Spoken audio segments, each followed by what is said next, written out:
News 6 is committed to bringing the opioid crisis to light and showing you how this epidemic is impacting families here across Central Florida. In fact, just days ago, the president declared the crisis as a public health emergency. News 6's Amanda Castro explains how local law enforcement are trying to get results in the fight against opioids. The doors here at the Winter Park Police Department are open for National Drug Take-Back Day. This comes after the president declared the opioid crisis that's gripping Central Florida and the nation is now a public health emergency.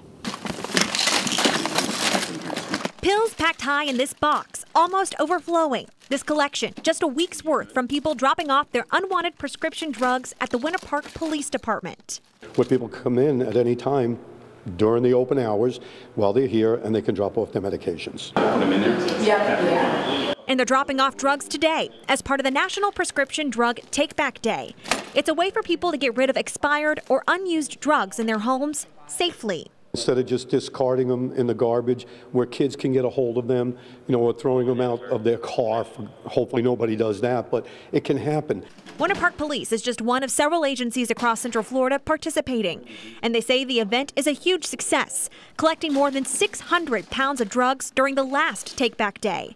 This comes just days after President Trump announced the opioid crisis is a public health emergency, saying he wants the federal government to aggressively fight the epidemic. And today is just one step toward that goal.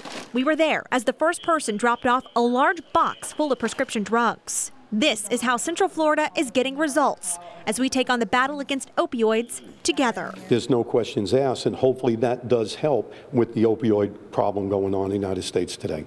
We can only hope. I appreciate your time. In Winter Park, Amanda Castro, News 6.